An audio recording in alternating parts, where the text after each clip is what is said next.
ओम ईशानदेव सवितर्देवतानि परासु यद्भद्रं तन्नयासु। ओम भद्रं कर्णेभिः शृणुयाम देवा भद्रं पश्येमाक्षभिर्यत्राः स्थिरैरङ्गैस्तुष्टुवांसस्तनूर्भिर्वेशेमहि देवहितं यदायुः।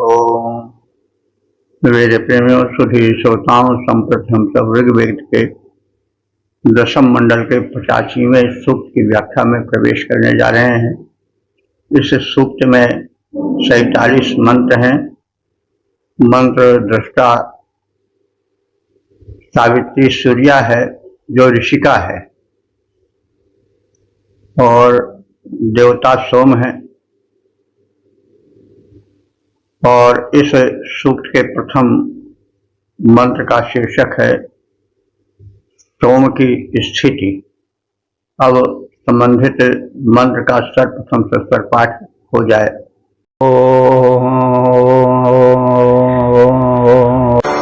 सत्येनोत्तभिदा भूमिस्सूर्येणोत्तभिदा द्यौः ऋतेना आदित्यास्तिष्ठन्ति दिवि सोमो अधिश्रितः।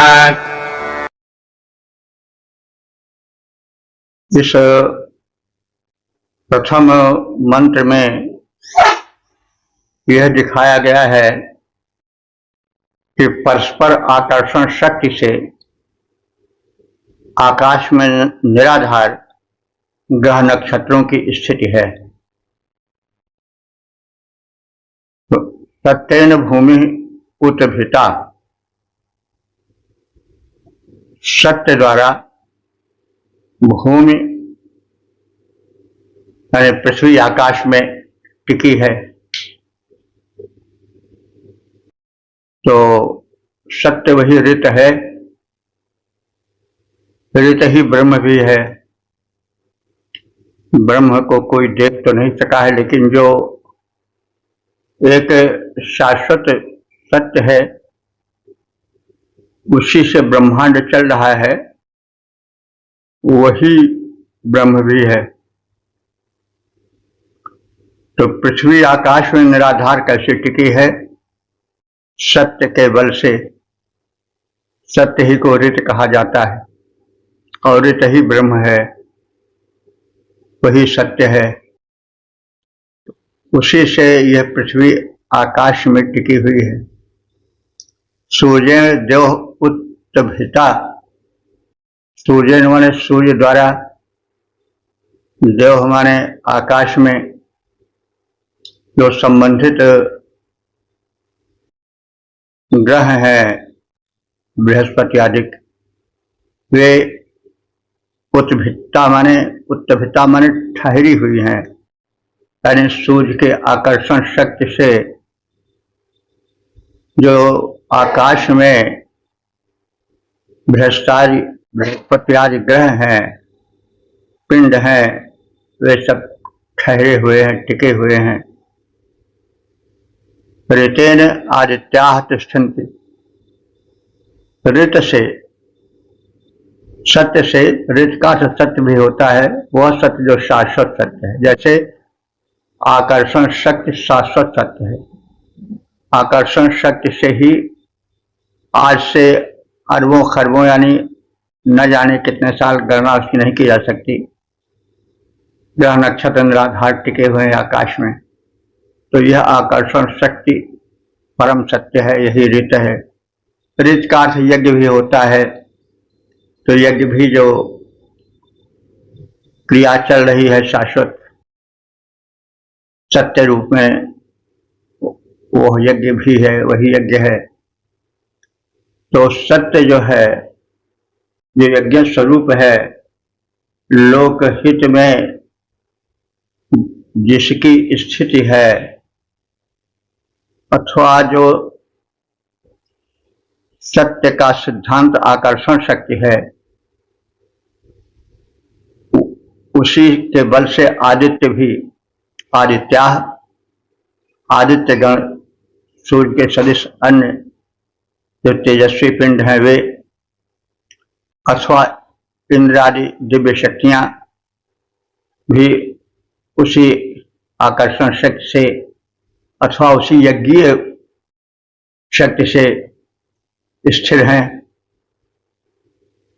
दिव्य, दिव्य माने द्विलोक में, दिव्य लोक में सोमः अधिष्ठितः, सोम शक्ति स्थित है, जो कि सार्वभौम ऊर्जा का पर्याय है। तो इस तरह से सोम शक्ति की प्रधानता दी गई है। वह दिव्य लोक में, द्विलोक में स्थित है, वह ऊर्जा का मूल स्रोत है। देवों में सत्यरूप अथवा ऋत रूप सिद्धांत की शक्ति के आधार पर उस परब्रह्म परमात्मा जो स्वयं ऋत रूप है, उसने पृथ्वी को निराधार आकाश में रोक रखा है। सूर्य ने उसी ऋत आकर्षण शक्ति की सत्यता से, जो सदैव विद्यमान है और रहेगी, थी भी, उसी से द्विलोक में स्थिर है, टिका है, निराधार। तो सारी देव शक्तियां जो हैं, इसी ऋत रूपी यज्ञाहुति अथवा इसी ऋत के सिद्धांत पर टिकी हैं, आश्रित हैं और क्रियाशील हैं। सोम जो कि ऊर्जा का ब्रह्मांडीय ऊर्जा का मूल स्रोत है, वह द्विलोक में, दिव्य लोक में स्थित है। तो यहाँ पर सोम की दिव्यता की ओर है, सोमलता से निकलने वाले उस रस विशेष से नहीं है जिसका यज्ञ में पान होता था। यहाँ सोम वह ब्रह्मांडीय ऊर्जा है जिससे समस्त वस्तुएं, ग्रह, नक्षत्र, समस्त आकाशीय पिंड जीवित हैं और अपने अपने स्थान पर क्रियाशील हैं। तो ऐसा सोम दिव्यलोक में स्थिर है। तो सत्यरूप ब्रह्मा ने भू को नभ में रोक दिया है, सूर्य देवता ने द्विलोक को सुस्थिर वहां किया है, यज्ञाहुति पाकर आश्रित हैं दिव्य शक्तियां सारी। सोम अवस्थित है द्विलोक में, परम दिव्य बलधारी। ओम 1085 2 देवता सोम शीर्षक सोम शक्ति का मूल स्रोत। अब संबंधित मंत्र का सर्वप्रथम सस्वर पाठ हो जाए।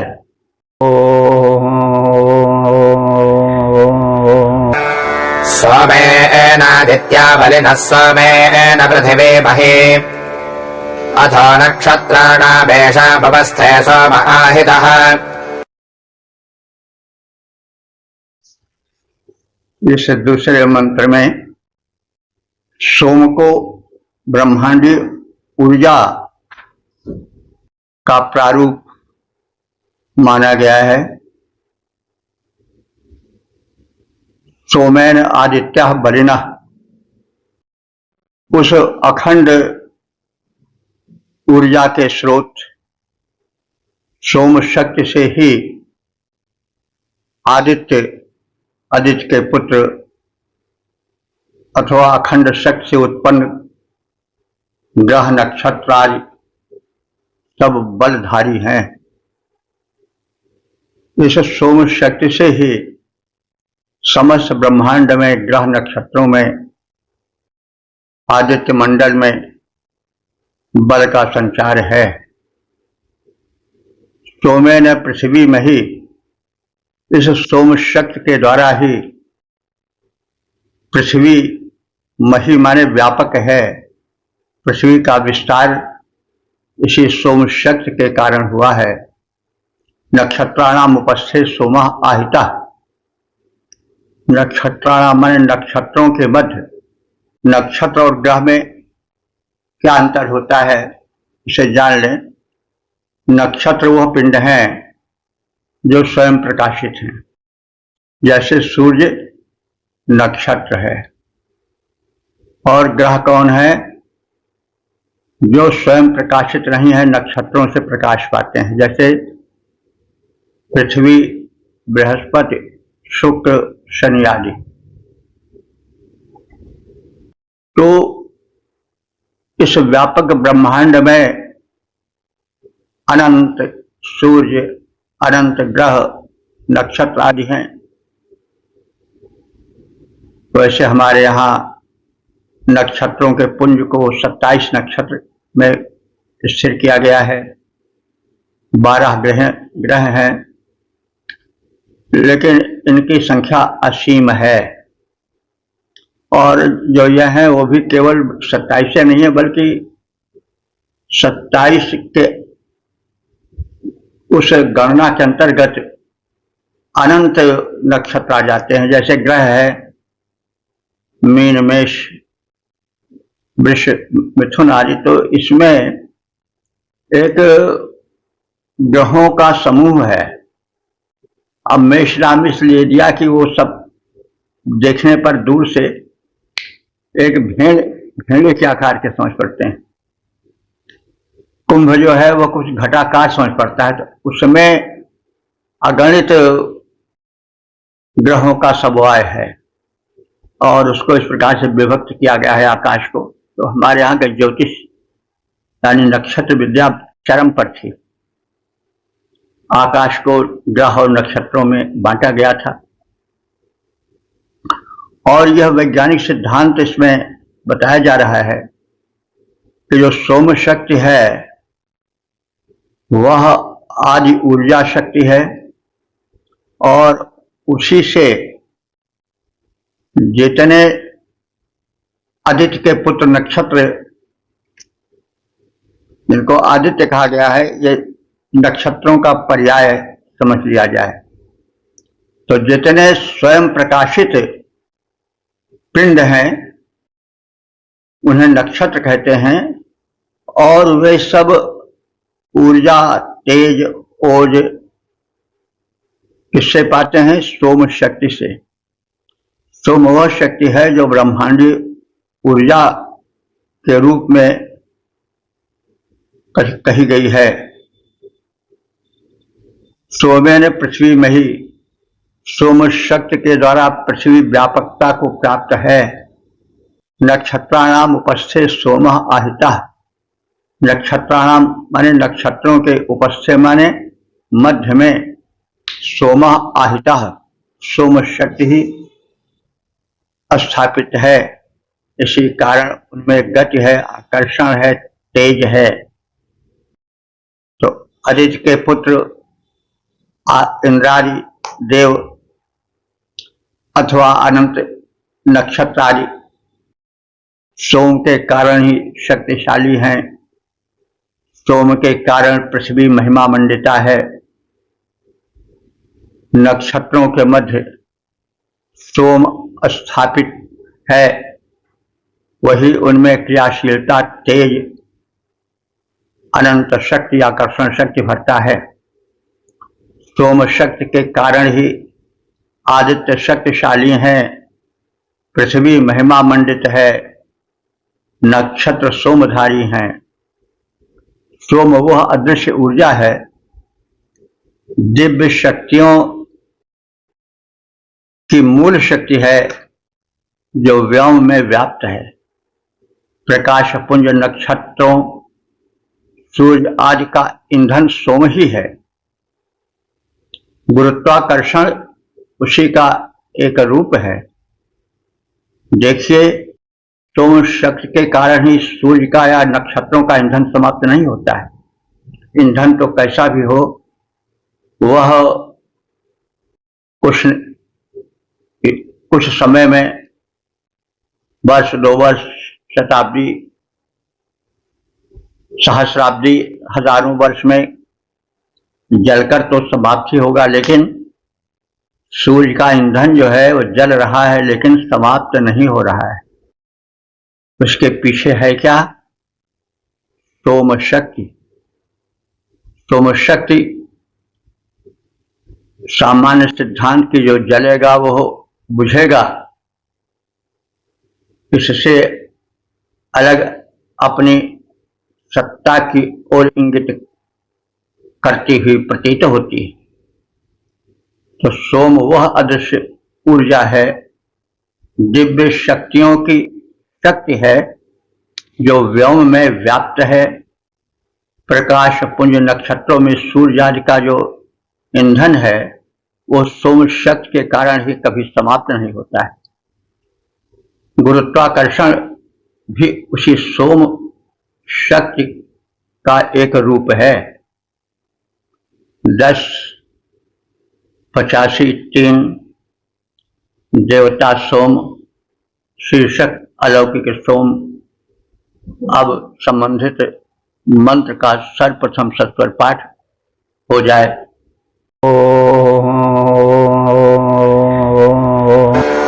सोमं मन्यते पपिवान् यत्सं विंशन्त्योषधिम् सोमय्यं ब्रह्माणो विदुर्नदस्य कश्चन।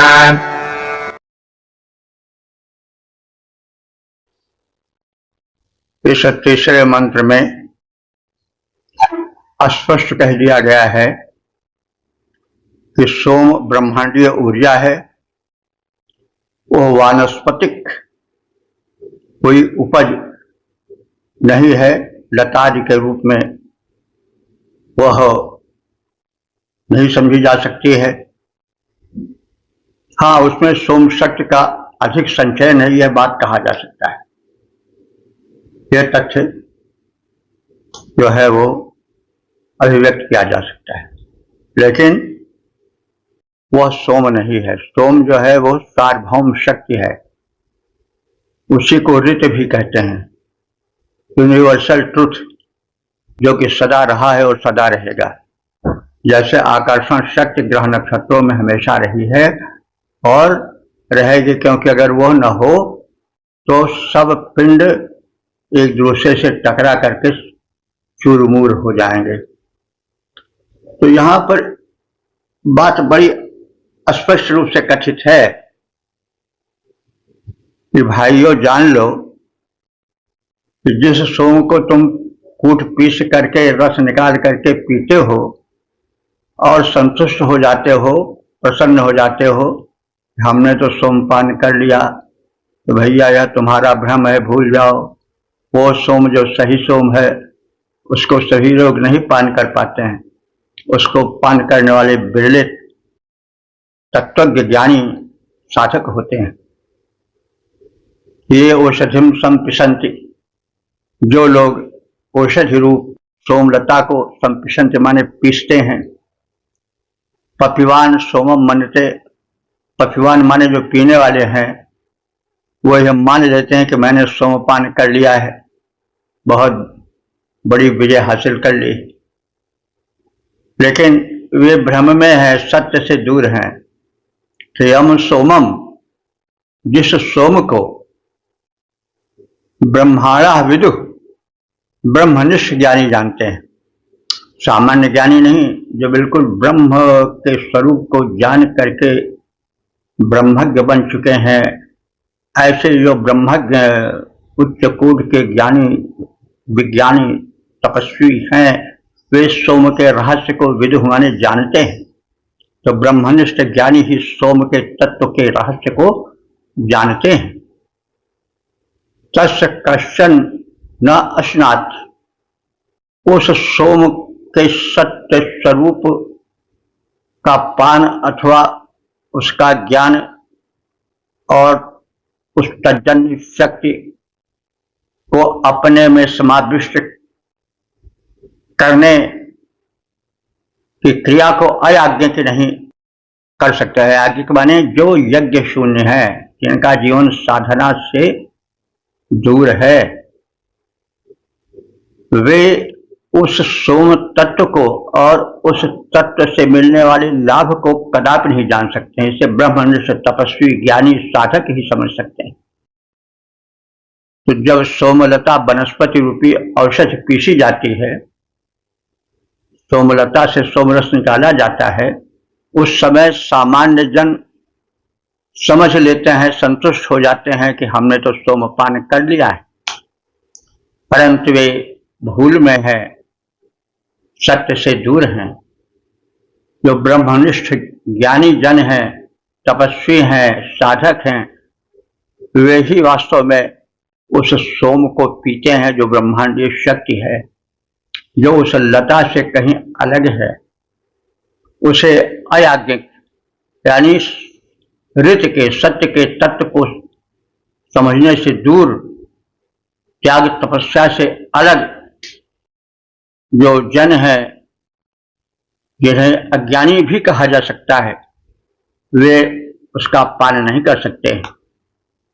इसका पान, उस सोम शक्ति का पान जो ब्रह्मांडीय ऊर्जा का मूल है, उसको तो तपस्वी ज्ञानी विज्ञानी साधक ही पान कर सकते हैं।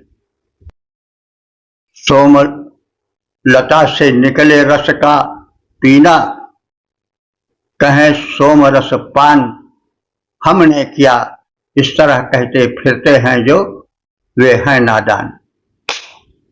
सोमलता से निकले रस का पीना, जो कहें सोमरस पान हमने किया सोमरस पान, इस तरह कहते फिरते हैं नादान। किंतु ब्रह्मनिष्ठ ज्ञानी करते हैं जो दिव्य सोमरस पान, उसका पान न कर पाते जो यज्ञ विहीन निपट नादान। और 10:85 4 देवता सोम शीर्षक अलौकिक सोम। अब संबंधित मंत्र का सर्वप्रथम तत्पर पाठ हो जाए।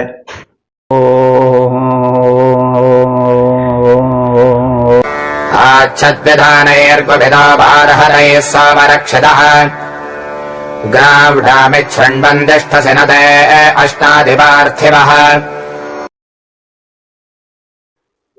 इस चौथे मंत्र में सोम शक्ति की महत्ता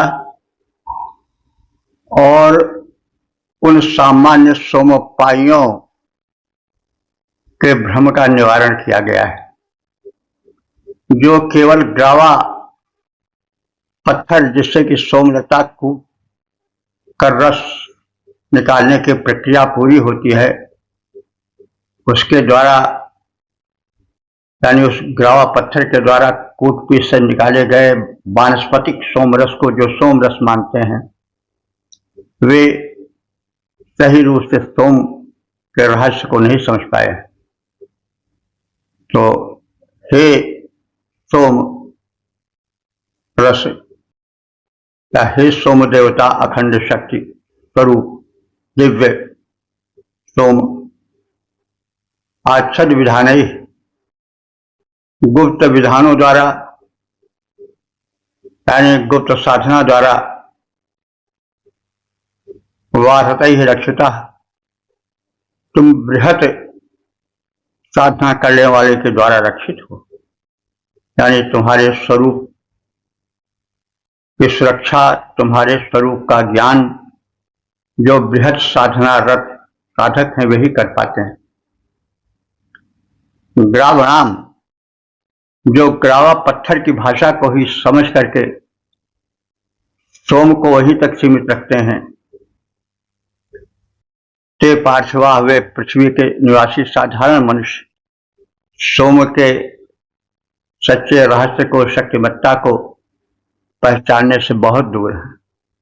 हे सोम, तुम गुप्त विधि विधानों के ज्ञाता, बृहति विद्या जानकारों द्वारा सुरक्षित हो, यानी जो उस बृहति विद्या बने सोम रस को त्याग तपस्या से उसकी शक्तिमत्ता को, उसकी ऊर्जा के स्रोत को जानते हैं। बृहति माने व्यापक साधना वाली विद्या के माध्यम से वे ही सोम तत्व के रहस्य को समझ पाते हैं। सामान्य मनुष्य तो ग्रावा यानी सोम निचोड़ने वाले, सोमलता कूटने वाले पत्थर से ही निकले हुए सोम को सोमरस समझ पाते हैं और उसी ग्रावा की वाणी सुनते हैं। यानी ग्रावा पत्थर सोमलता को कूट रहा है और समझ रहे हैं कि सोमरस अभी निकलेगा और फिर सोम पी करके कर्तव्य की वहीं यशस्वी हो जाएगी, बस सोमरस पान हो गया। नहीं, जो केवल ग्रावा की वाणी सुनते हैं उसी तक सोमरस की सत्ता महत्ता को समझते हैं, वे अल्पज्ञानी हैं। और हे सोमरस, तुम्हारा सेवन पृथ्वी के सामान्य प्राणी नहीं कर सकते। जो दिव्य प्राणी है, जो तपस्वी हैं, साधक हैं, वे ही तुम्हारा सेवन कर सकते हैं। तुम्हें सुरक्षित रखते हैं बृहति विद्या के ज्ञाता। गुप्त सुरक्षा विद्या से जिन लोगों का है नाता, तुम ग्रावा की गरिमा में वाणी सुनते हो सुखदाता। धरती का सामान्य जीव हे सोम न तुमको पाता। 1085 देवता सोम शीर्षक सोम का औषधीय प्रयोग। अब संबंधित मंत्र का सर्वप्रथम सस्वर पाठ हो जाए।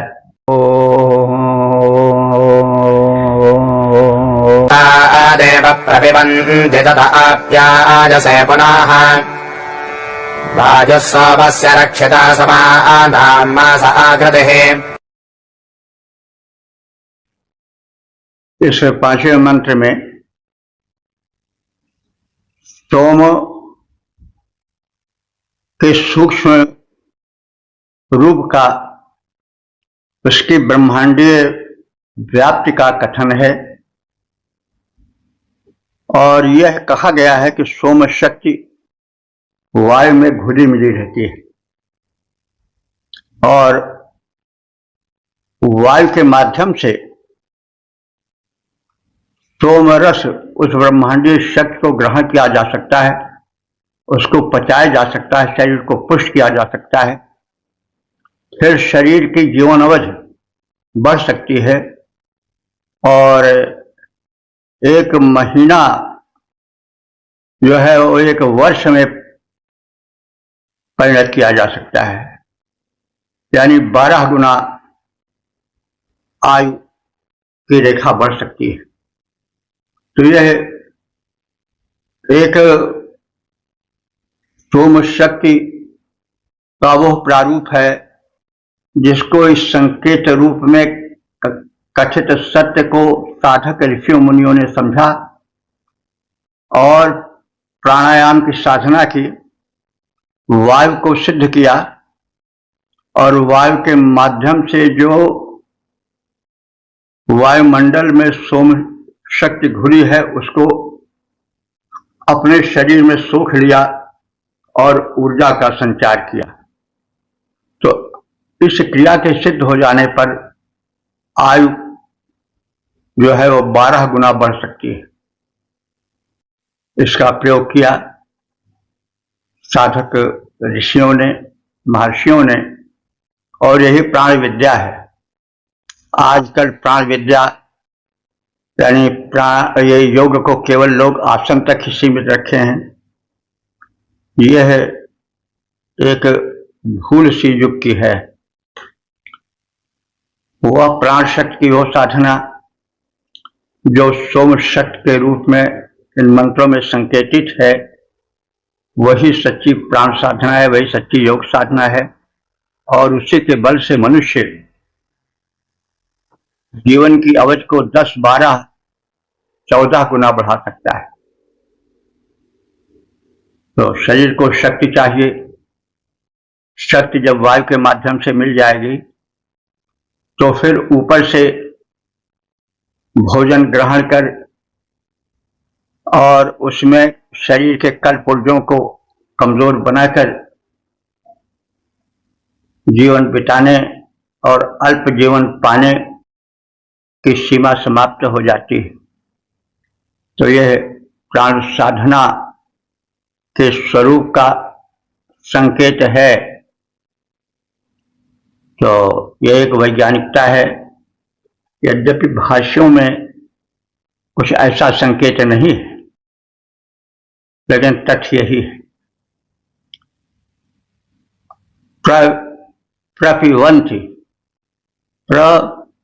प्रपिबन्ति जो सोम शक्ति का पान करते हैं, पुनः पुनः अप्यायसे, वे बारंबार अभ्यास माध्यम से उसका पान करते रहते हैं। वायु सोम से रक्षिता, जो वायु है वो सोम की रक्षिका है, यानी वायु के माध्यम से वायुमंडल में सोम शक्ति घुली रहती है। उसको प्राणायाम के माध्यम से पचाया जा सकता है, ग्रहण किया जा सकता है, जीवन शक्ति रूप में परिणत किया जा सकता है। और ऐसा करने से मासा समानाम आकुति, एक महीना जो है वह वर्ष के बराबरी कर सकता है, यानी 12 गुना आयु का संवर्धन सामान्यतः हो सकता है। हे सोम, जिस समय लोग औषधि रूप में तुम्हारा सेवन करते हैं और अपनी शक्ति, अपने शरीर प्राणवत्ता को अक्षुण्ण रखने के लिए बार बार तुम्हारा सेवन करते हैं, पान करते हैं, तुम वायु में घुले हुए हो। और वायु, हे सोम, तुम्हारी रक्षिका है, तुम्हारी रक्षा। वायु स्त्रीलिंग में है तो पुल्लिंग शब्द, लेकिन वायु को स्त्रीलिंग में प्रयोग करते हैं। तो वायु सोम की रक्षा करता है और उस वायुमंडल में सोम शक्ति व्याप्त है। और इस सोम शक्ति के सेवन से आयु 12 गुनी बढ़ सकती है। एक महीना 1 वर्ष के बराबर हो सकता है। हे सोम, जिस समय औषध ज्यों जन पीते तुमको ससम्मान, उस समय लोग बहुबार तुम्हारा करते रहते सुखद पान।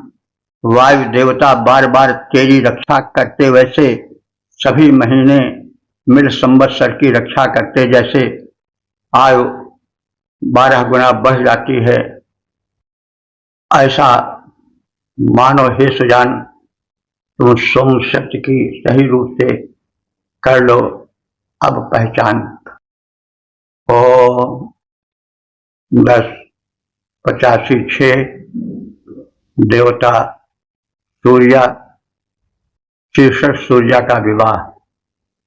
अब संबंधित मंत्र का सर्वप्रथम सस्वर पाठ हो जाए।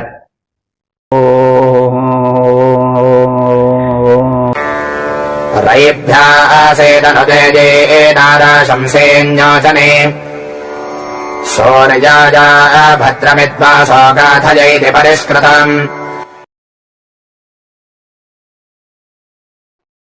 इस छठे मंत्र में सूर्या के विवाह का कथन है। 5 मंत्रों तक तो सोम शक्ति पर प्रकाश डाला गया, लेकिन अब आगे के मंत्रों में सूर्या के विवाह का कथन है, रूपक है, आलंकारिक अभिव्यक्ति है। क्योंकि जब बात सूक्ष्म होती है तो वह सीधे नहीं कह मिलती, उसमें अलंकार का योग होना आवश्यक हो जाता है।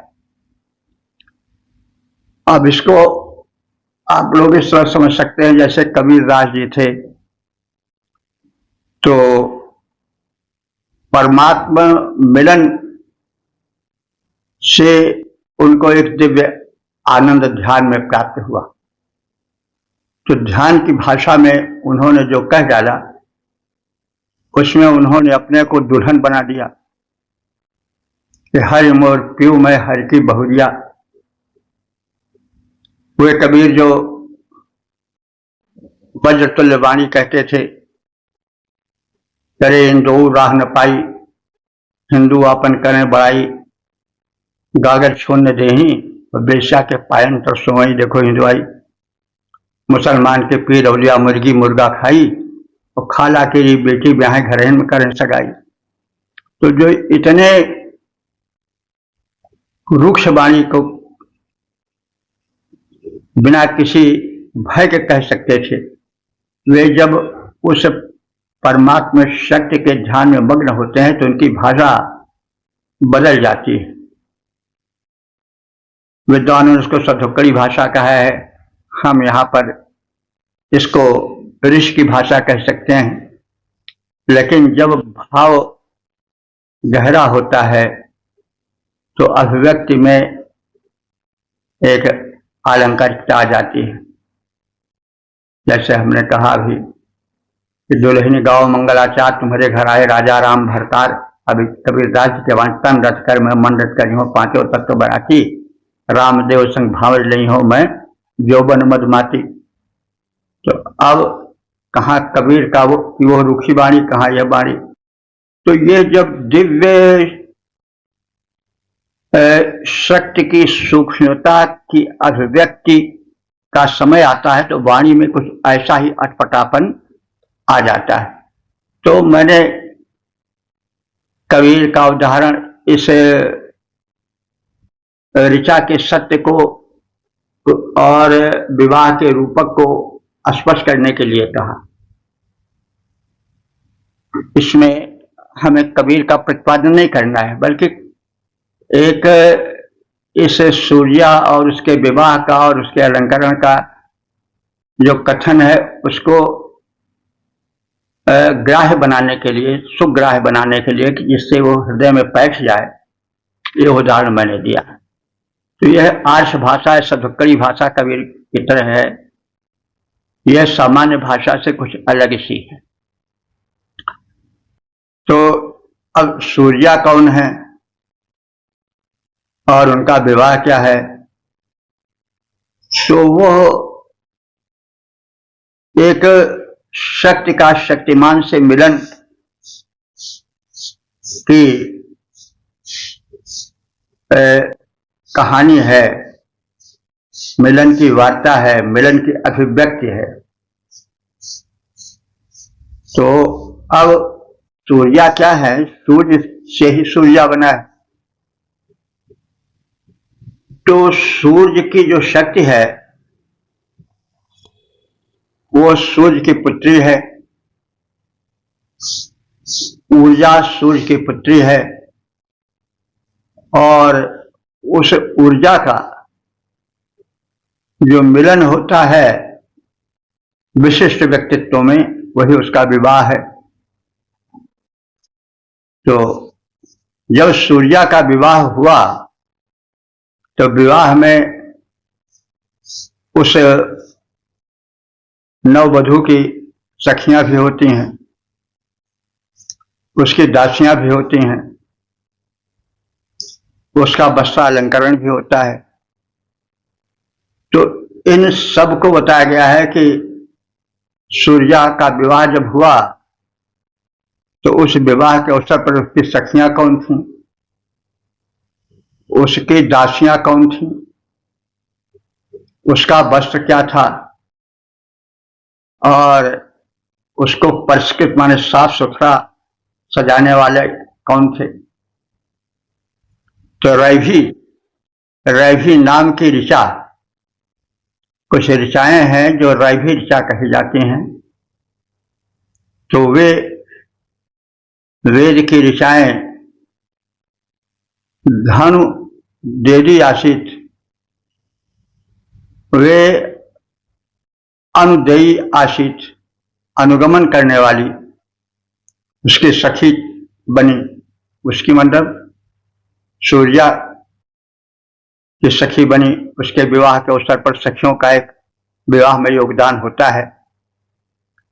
तो अनुदेयी आशित यानी वे अनुदेयी माने सखी, आश्रित माने हुई। कौन? रैभी नाम की ऋचाएं। ये ऋचा की प्रकृति है, ऋचा का भेद है। तो रैभी नाम की ऋचाएं जो थीं, उस सूर्या के विवाह में उसकी सखी बनकर सुशोभित हुई। नाराशंसी, नाराशंसी एक प्रकार की ऋचाएं हैं, अस्तुति मंत्र हैं ऋग्वेद के। तो वे नाराशंसी नाम की ऋचाएं उस सूर्या की नौचनी, नौचनी माने दासी बनी। जो सखी होती है उसकी कोई दासी भी होती है। उच्चकोट की बात है, जो उच्चकोट की राजा महाराजा की कन्याएं होती थी, जिनका उच्च विवाह होता था, उनकी सखियां भी होती थी, उनकी दासी भी होती थी, सेविकाएं भी होती थी।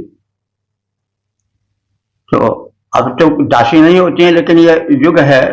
उस युग में, और जब खासतौर से राजतंत्र था, तो विवाह में दुल्हन के साथ उसकी दासियां भी जाती थी। जैसे मंथरा दासी थी नहीं कैकेयी की, उसके साथ आई थी। ऐसे उस मतलब सामंतकालीन व्यवस्था में दुल्हन के साथ उसकी दासियां भी जाती थीं, ससुराल में उसकी सेवा करती थी। तो जो रैभी नाम की ऋचाएं हैं, वे उस सूर्या की सखी हुई। नाराशंसी नाम की जो ऋचाएं हैं, वो उसकी दासी बनी। सूर्याया वासा, और उस सूर्या का जो वस्त्र था वह कैसा था? भद्रम, बड़ा ही आकर्षक और कल्याणकारी था। गाथा माने गाथा द्वारा परिष्कृतम एक, वह परिष्कृत हुआ था। और गाथा माने सामगान, जब सामगान हुआ तो सामगान द्वारा उसका जो शोभन वस्त्र था वो परिष्कृत हो गया। सूर्यपुत्री सूर्या के विवाह के समय रैभी नामक ऋचाएं उसकी सखियां बनी थीं। नाराशंसी नामक ऋचाएं उसकी दासी बनी थीं। सूर्या का वस्त्र सुशोभन था, जो सामगान गायन द्वारा परिष्कृत किया गया था, स्वच्छ बनाया गया था, आकर्षक बनाया गया था। रैभी नामक ऋचा बनी थी, सखी बनी थी, नाराशंसी दासी, सामगान से बनी सुशोभन वस्त्र व्यवस्था खासी। रवि की पुत्री सूर्या का जब हुआ विवाह, सोल्लास उक्त रीत से हुई व्यवस्था था, आनंद प्रकाश। ओम 10:85 देवता सूर्या शीर्षक सूर्या का सहज श्रृंगार। अब संबंधित मंत्र का सर्वप्रथम सस्वर पाठ हो जाए। चित्तिरा उपबर्हणं चक्षुरा अभ्यञ्जनम् द्यौर्भौमिः कोश आसेत्यदयात् शौर्यापतिम्। इस सत्य मंत्र में सूर्या का विवाह जब हुआ तो विवाह के बाद विदाई होती है। तो विदाई में कौन कौन वस्तुएं विशेष रूप से उसके साथ चली। जब कन्या की विदाई होती है तो उसके साथ जो है वो वस्त्राभूषण चलते हैं। सजा हुआ शरीर कज्जल आदि से पति गृह की ओर प्रस्थान करता है। कोषागार कुछ धन खजाना आभूषण आदि इसके साथ चलते हैं। तो जब सूर्या का विवाह हुआ तो उस विवाह में जब पति गृह की ओर प्रस्थान सूर्या ने किया तो उसके साथ साथ कौन विशेष वस्तुएं उसके साथ चली। तो यत सूर्या पतिम आयात, जब सूर्या ने विवाहोपरांत पतिगृह की ओर पयान किया तो चित्ती, चित्ती माने उच्च विचार, चित्त में जो उठे वो चित्त है, तो उच्च विचार जो उस सूर्या के थे वही उपवर्णम, वही उसकी चादर थे, वही उसके शाल दुशाला था, वही जिसको ओढ़े थी वही उसकी चादर बनी। उपवर्णम, वर्ण में तकिया भी होता है, चादर ज्यादा उपयुक्त है, वही उसका उपवर्णन बना। अभियंजनम चक्षु, तो काजल युक्त जो नेत्र थे, अभियंजनम चक्षु, चक्षु अभियंजनम, जो काजल युक्त उसके नेत्र थे वही उसके श्रृंगार थे।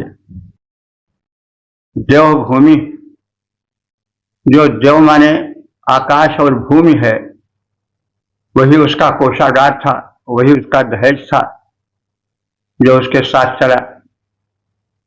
तो जिस समय सूर्या ने पतिगृह को प्रस्थान किया तो उच्च विचार ही उसकी ओढ़ने वाली चद्दर के रूप में प्रतीत हुए अथवा आवेशन के रूप में वही दिखाई पड़े। उसके सहज कजरारे नेत्र ही अंजनवत सुशोभित हुए।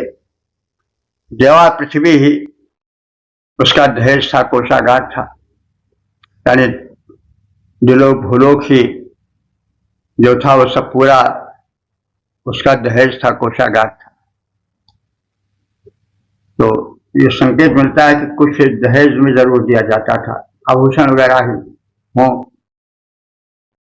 तो कन्या जब पति के गृह जाती थी तो उस समय उसके साथ साथ क्या चलता था, तो इस रूपक के बहाने उस पर भी प्रकाश पड़ता है।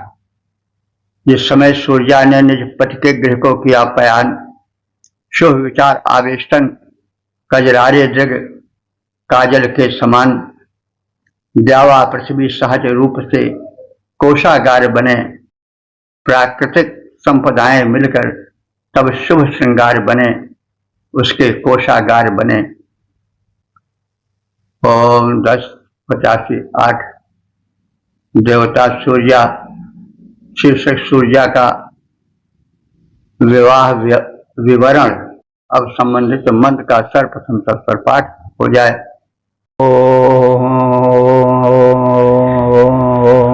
स्तोमा आसन् प्रतिदयः कुरेदं छन्द ओपशः, सूर्याय अश्विना वराग्यरा आसेत् परागवः। इस 8वें मंत्र में सूर्या वधू की विदाई का दृश्य है। जब कन्या अपने पति गृह को प्रस्थान करती है दुल्हन बन करके, तो कोई सवारी होती है, रथ होता है, युग के हिसाब से जो कुछ हो, आजकल तो कार वगैरह है। तो जब स्तोमा प्रतिष्ठा आसन, तो जब सूर्या अपने पति गृह को दुल्हन रूप में चली तो उस समय जो अस्तोम थे, अस्तोम माने अस्तोत्र, वेद मंत्र के अस्तोत्र थे, वही रथ चक्र के डंडे रूप में समझना चाहिए। छंदा कुरीरम उपशाह, जो कुरीर नाम का छंद है वही उपशाह माने रथ रूप में सुशोभित था। सूर्या के अश्विना वरा, अभी वर का नाम नहीं लिया गया था, वर भी बताया गया भाई विदाई हो गई, अब दूल्हे के नामे नहीं। तो रथ का परिचय दिया गया कि रथ के चक्र जो थे वो स्तोत्र से, वेद मंत्र के, और जो कुरीर नामक छंद था वो रथ का भीतरी भाग था। तो ये तो रथ से चली, लेकिन उसका वर कौन था भला? तो वर के लिए कहा गया है कि अश्विना वरा, अश्विनामय दोनों अश्विनी कुमार उसके वर थे, दूल्हे थे। तो अब यह प्रश्न होता है कि अश्विनी कुमार को काहे वर चुना गया। देखिए, अश्विनी कुमार वैद्य हैं, देव भिषज हैं, और जो सूर्या है, जो सावित्री शक्ति है, सविता देवता की जो शक्ति है वो सावित्री शक्ति मानी जाती है। तो सावित्री शक्ति का और अश्विनी कुमार भिषज शक्ति होती है प्रकृति में, जो आरोग्य शक्ति होती है, वो दोनों एक दूसरे से संबंधित होते हैं। तो सूर्या जो सूर्य की पुत्री है, और इसको सावित्री शक्ति से जोड़ना चाहिए। सविता की शक्ति क्या है? सावित्री। तो सावित्री शक्ति है, प्रातःकालीन सूर्य की शक्ति जो है वो सावित्री शक्ति है, तो उससे अश्विनी कुमार का संबंध है। इसलिए मतलब ये तो अलंकारिक भाषा है, लेकिन सीधा संबंध है कि प्राभातिक बेला में अश्विनी कुमारों का रथ गतिमान होता है, और उस पर जो आरोग्य शक्ति है, सावित्री शक्ति है, वो बैठती है। ये सब अलंकारिक कथन तो ही है। तो अश्विनी कुमारों का जो आरोग्य शक्ति के या आरोग्य विभाग के प्रकृति में जो आरोग्य शक्ति है, उसके जो विभागाध्यक्ष हैं या उसके जो नियंतक हैं, नियंता हैं, वे हैं अश्विनी कुमार। तो स्वास्थ्य ही सब कुछ है। तो उसका उनका और सूर्या का बड़ा संबंध है। जो प्राभातिक वेला में सावित्री शक्ति उत्पन्न होती है, सूर्य की शक्ति उत्पन्न होती है, वो आरोग्य की जननी होती है, और अश्विनी कुमार आरोग्य के नियंता हैं, आरोग्य विभाग के अध्यक्ष हैं। तो दोनों का मेल हुआ। तो सूर्या ने अश्विनी कुमार को अपना पति बनाया, उसका वरण किया, यानी प्राभातिक वेला में जो सूर्य की किरणें होती हैं वही सूर्या हैं, और अश्विनी कुमारों का रथ प्रातःकाल विशेष रूप से संचालित होता है, सक्रिय होता है, यानी आरोग्य शक्ति का विशेष योग होता है उस आरोग्य नियंता के साथ। तो यह रूपक है। सीधा अगर हम कहें तो अश्विनी कुमार यानी आरोग्य के नियंता और आयुर्वेदीय शक्ति के ज्ञाता देवभिषज अश्विनी कुमार का, और प्राभातिक वेला में सक्रिय सूर्या का, सूर्य की पुत्री का या सावित्री शक्ति का बड़ा संबंध है। इसीलिए प्रातःकाल लोग उठते हैं और प्राभातिक वायु का सेवन करते हैं, टहलते हैं, घूमते हैं, दौड़ते हैं। तो बात यही है कि सूर्य की शक्ति कल्याणकारिणी रूप में प्रभात की बेला में सूर्य की प्रारंभिक किरणों में छिटकी रहती है। अश्विनी कुमार यानी आरोग्य शक्ति के नियंता भी इस समय विशेष सक्रिय होते हैं, और दोनों का मेल होता ही उनका विवाह है। पुरा गवाह अग्नि आसीत। पुरा गवाह माने अग्रगामी, दूत रूप में अग्र बने, यानी जैसे कोई विवाह होता है तो दूत होता है, तो विवाह होता है तो कोई नाई वगैरह होता है, दूत बन करके आगे आगे चलता है और कहता है कि यह राह है, फिर सूचना देता है बर पक्ष के घर तो कि देखो दुल्हन आ गई है। तो जो अग्नि देवता थे वो इस अलौकिक विवाह में अग्रगामी दूत के रूप में स्थिर हुए, प्रकट हुए, स्थापित हुए। अस्तोत्र ही सूर्या का रथ, सूर्या के रथ के चक्र का डंडा था। कुरीर नामक जो छंद है वो रथ का भीतरी भाग बना था, जिस पर कि सूर्या सवार होकर चली पचगृह में। तो सूर्या के जो वर थे वो कौन थे? दोनों अश्विनी कुमार थे तथा अग्रगामी दूत बनकर उस समय उस प्रयोजन में सहायक बना, सम्मिलित हुआ। स्तोत्र ही सूर्या के रथ के थे चक्र दंड कहलाए, कुरीर नाम के छंद सुरथ के अंतः भाग सुहाए। अश्विनी कुमार सूर्या के बर शोभन बनकर आए, सूर्या विवाह में अग्नि बने थे अग्रदूत मन भय। ओम 1085 9 देवता सूर्या शीर्षक वैवाहिक वस्तुएं। अब संबंधित मंद का सर्प संसद सर्पाष्ट हो जाए।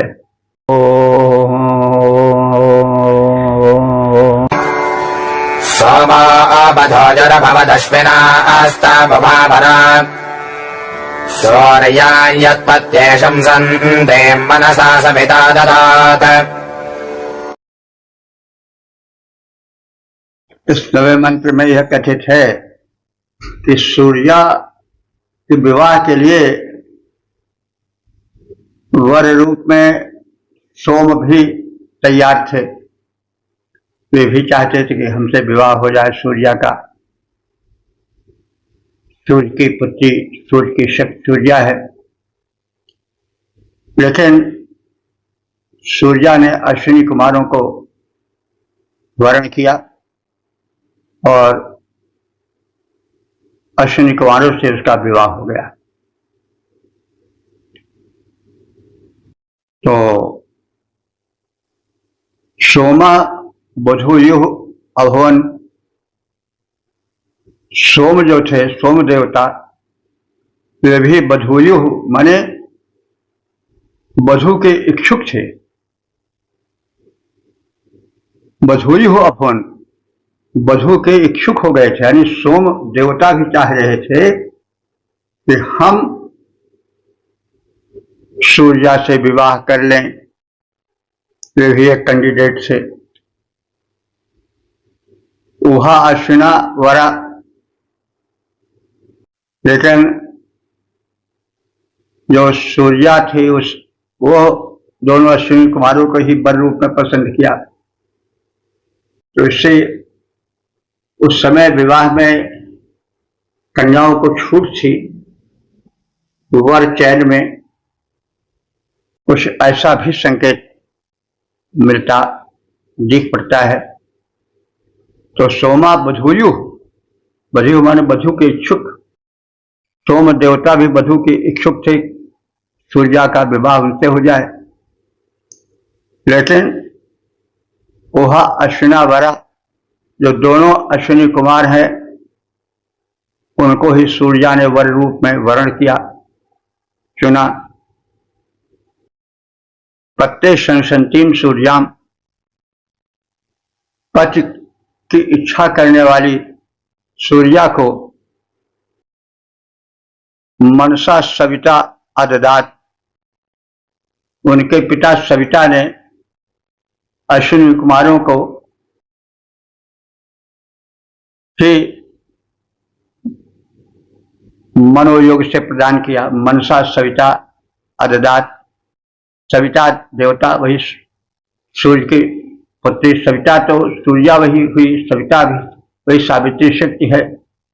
तो सविता सूर्य का प्रारंभिक रूप है ना। और अश्विनी कुमार का और सविता का यो योग होता है कि प्रारंभिक काल में अश्विनी कुमार भी सक्रिय रहते हैं और जो सूर्या है, जो सावित्री शक्ति है सविता की, वो भी सक्रिय रहती है। तो दोनों का विवाह हो गया। तो इस तरह से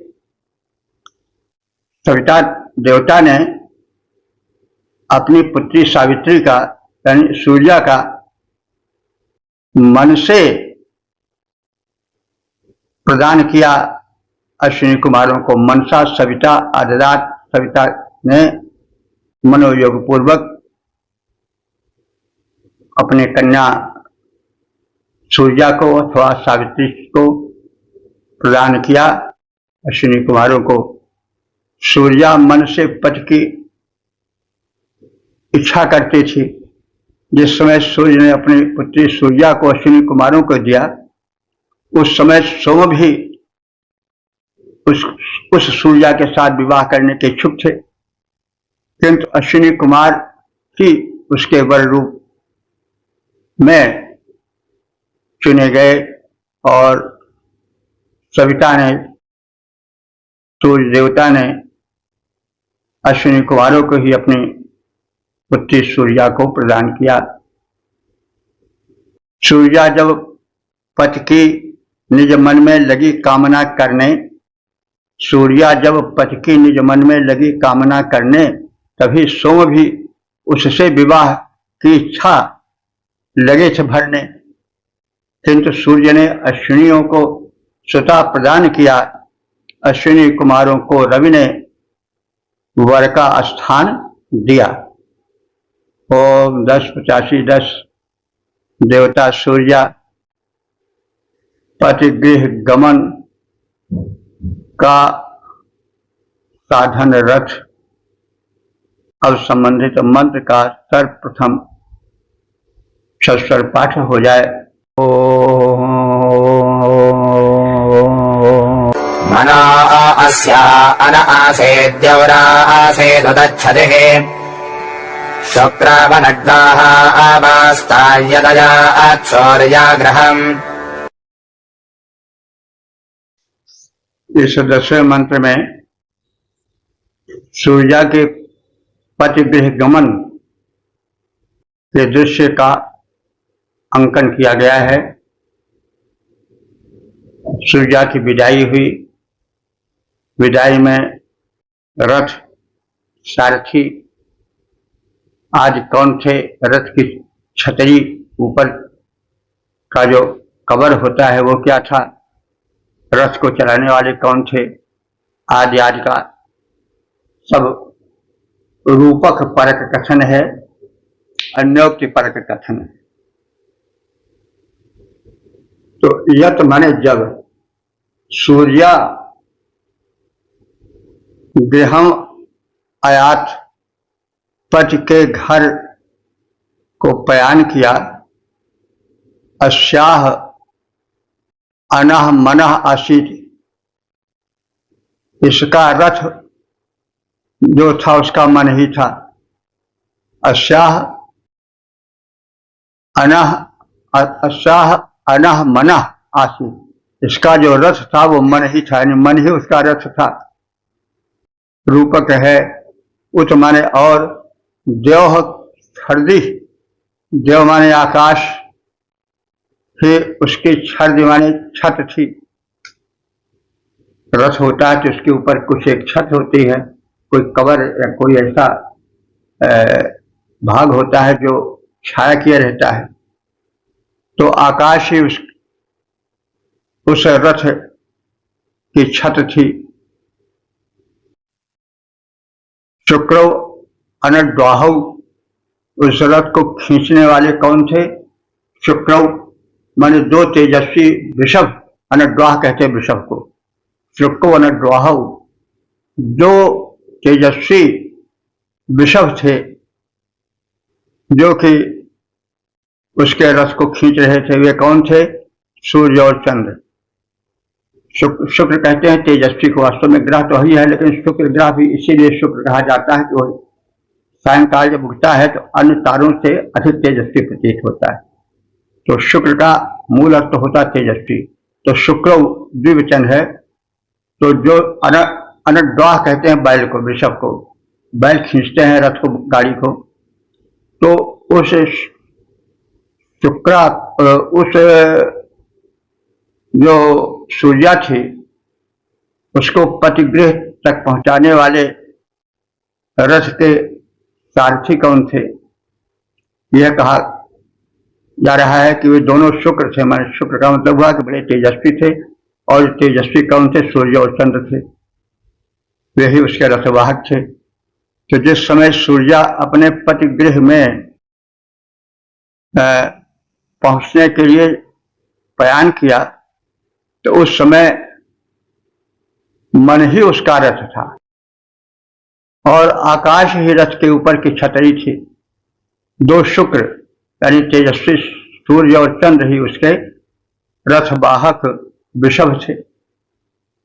जिस समय सूर्या ने अपने पतिगृह में किया गमन था, मन ही उसका वाहक रथ था, छतरी उसका बना गगन था।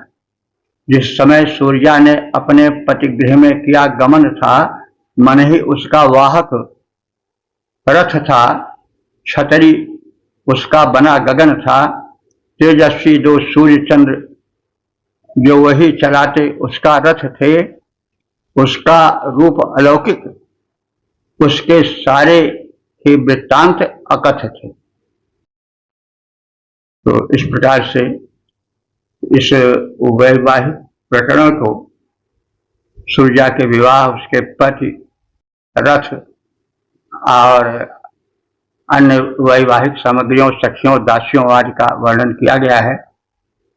एक वैवाहिक जो ऋग्वेद युगीन विवाह की पद्धतियां होती थीं, उसका संक्षिप्त परिचय इसमें इन मंत्रों में मिल रहा है और सारी अभिव्यक्ति जो है वो रूपकात्मक है, प्रतीकात्मक है। और सूर्या या सावित्री शक्ति जो होती है, सूर्य की शक्ति, सोलर एनर्जी भी हम उसको कह सकते हैं, तो वो वही उसकी पुत्री है। और सावित्री शक्ति वही सविता से सावित्री बनता है, वही सावित्री उसकी पुत्री है, शक्ति है। अथवा सूर्य से जो शक्ति निकलती है वही जो है वह सूर्या है। अश्विनी कुमार का उनसे संयोग होता है, ये हम बता चुके हैं। दो वैद्य हैं, तो देव वैद्यों को उसने पसंद किया। शुक्र भी, ये मतलब सोम देवता भी इच्छुक थे कि हमसे विवाह हो जाए, लेकिन विवाह हुआ अश्विनी कुमारों से। सूर्य ने, सविता ने अश्विनी कुमारों को ही उचित समझा, सूर्या ने भी उन्हें पसंद किया और इस प्रकार से विवाह का एक रूपक प्रस्तुत किया गया है आलंकारिक शैली में।